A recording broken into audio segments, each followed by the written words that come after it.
하나님 말씀 시편 127편 되겠습니다. 여호와께서 집을 세우지 아니하시면 세우는 자의 수고가 헛되며 여호와께서 성을 지키지 아니하시면 파수꾼의 깨어있음이 헛되도다. 너희가 일찍이 일어나고 늦게 누우며 수고의 떡을 먹음이 헛되도다. 그러므로 여호와께서 그의 사랑하시는 자에게는 잠을 주시는도다.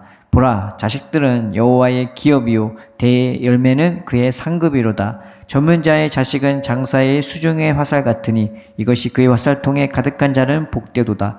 그들이 성문에서 그들의 원수와 담판할 때에 수치를 당하지 아니하리로다. 아멘. 오늘 말씀에 여호와께서 집을 세우지 아니하면 세우는 자의 수고가 헛되며 여호와께서 성을 지키지 아니하시면 파수꾼의 깨어있음이 헛되도다라고 나와 있죠. 그래서 하나님이 그 사랑하는 자에게 잠을 주신다고. 우리가 얼핏 보면은 그러면 나는 일하지 않고 하나님이 세워주시니까 잠만 자도 되는 건가? 이제 그렇게 생각할 수도 있는데 그건 오해고요. 앞뒤 전후의 문맥을 보면 이 잠이라는 게 부부간의 동침을 얘기하는 겁니다.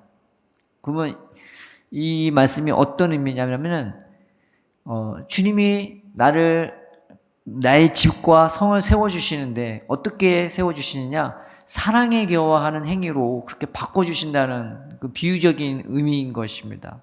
그래서 예수님이 십자가 못 박기 전에 제자들에게 뭐라고 얘기하시냐면 내가 처소를 예비하러 가노니 오늘 본문처럼 집을 예비하러 간다고. 집을 만들 준비를 하러 간다고. 그리고 내가 집을 만들면은 나 있는 곳에 너희가 있게 하리라고 그렇게 말씀을 하십니다. 다윗도 비슷한 말을 하죠. 죽기 직전에 예수님이 십자가에서 못 박히기 전에 그 말을 한 것처럼 다윗도 죽기 직전에 그런 말을 합니다. 내가 하나님의 그 집을 위해서 그 성전을 위해서 환난 중에 정말 많은 그 재료들을 내가 준비했다고 너희가 그걸로 집을 지으라고 그렇게 얘기해요. 예수님의 말씀과 똑같은 것입니다. 주님이 짓고 싶어 하시는 집이 계세요. 하나님이 세우고 싶은 집이 있어요.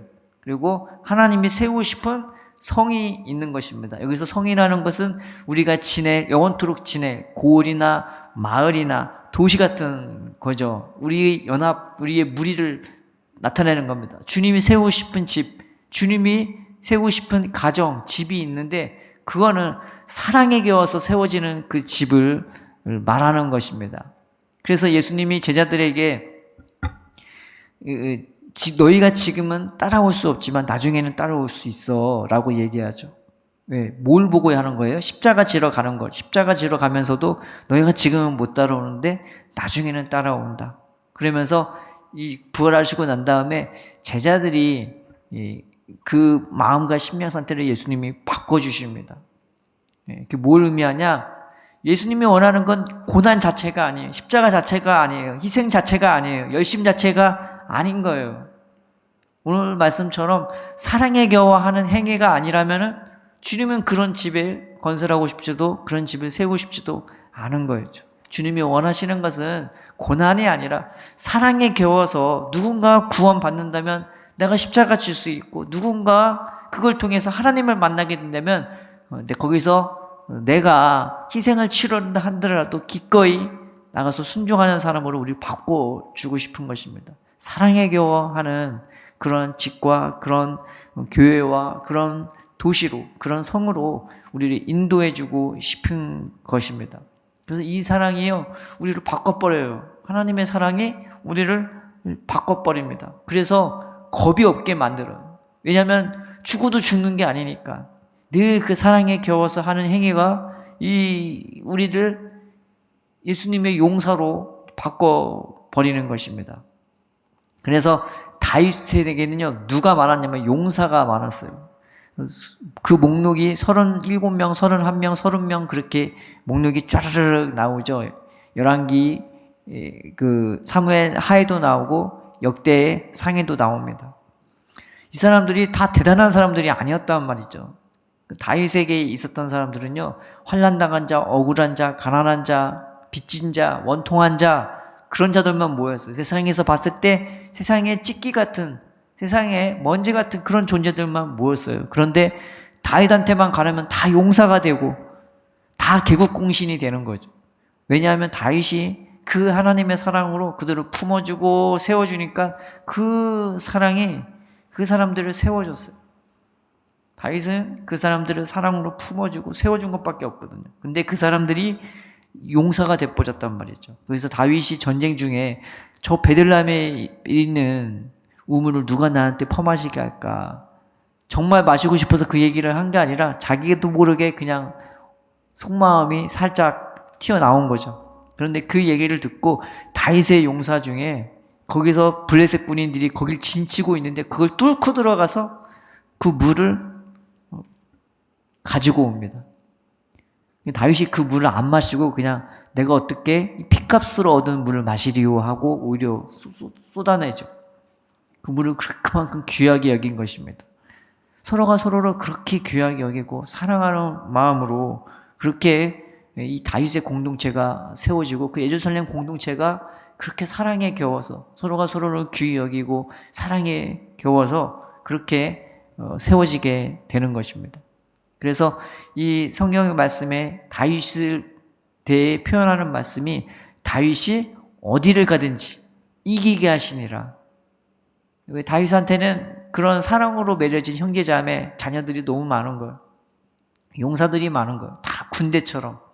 그 사랑이 우리를 그렇게 만든 겁니다. 그 하나님의 그 신실한 사랑, 뜨거운 사랑이 다윗을 그렇게 만들어 온 겁니다.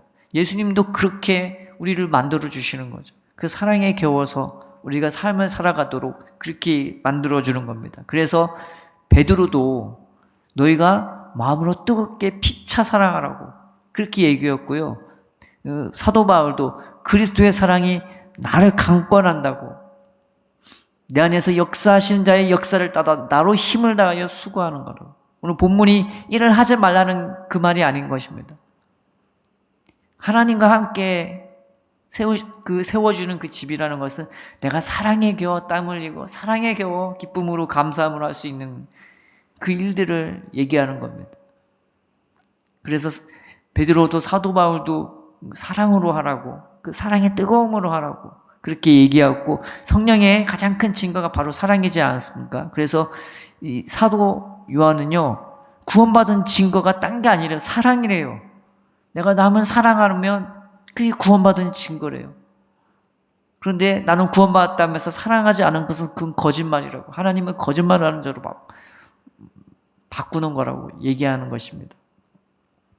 우리가 이 말씀을 붙잡고 하나님 나의 삶이, 나의 가정이, 나의 인생이, 우리의 자녀들이 사랑에 겨워 세워지는 집이 되게 달라고. 다른 사랑이 아니라 그 예수님의 사랑으로 나 같은 사람도 품으시고 나 같은 사람과 함께 하시며 나 같은 사람을 그 사랑의 사람으로 바꿔주신 그 손길로 말미암아 하나님 나도 사랑으로 말미암는 용사가 되게 해달라고 겁이 없고 두려움이 없고 사랑하기에 지체하지 않는 그런 주님의 사람이 되게 해달라고 그런 주님이 집이 되게 하시고 또 우리 가정과 우리 교회가 사랑에 겨워 주님이 거하실 주님이 기뻐하시는 집으로 세워지게 해달라고 우리가 주님 앞에 간구하면서 이 아침에 기도하시기를 바랍니다. 기도하겠습니다. 살아계신 하나님 아버지 우리가 이런 집이 되길 원합니다. 사랑에 겨워 세워지는 집이 되길 원하길 그런 가정이 되길 원하고 그런 교회가 되길 원하고 그런 공동체가 되기를 원합니다. 주님의 손으로 우리의 마음과 영을 새롭게 하여 주셔서 하나님 세상 만물이 얼마나 하나님의 놀랍고 깊은 사랑으로 세워져 있고 새겨져 있는지 깨달아게 하여 주옵시고 우리가 형제자매를 사랑할 뿐더러 하나님 마음에 안 든다고 미워하는 것이 아니라 사랑에 겨워 완전히 인내하고 품어주며 축복할 수 있는 우리의 복된 삶이 될 수 있도록 저 하나님 나라에 들어가게 합당한 우리의 마음과 삶이 될 수 있도록 주님의 손으로 우리를 붙드시고 인도하여 주시옵소서. 감사하며 예수님의 이름으로 기도드립니다. 아멘.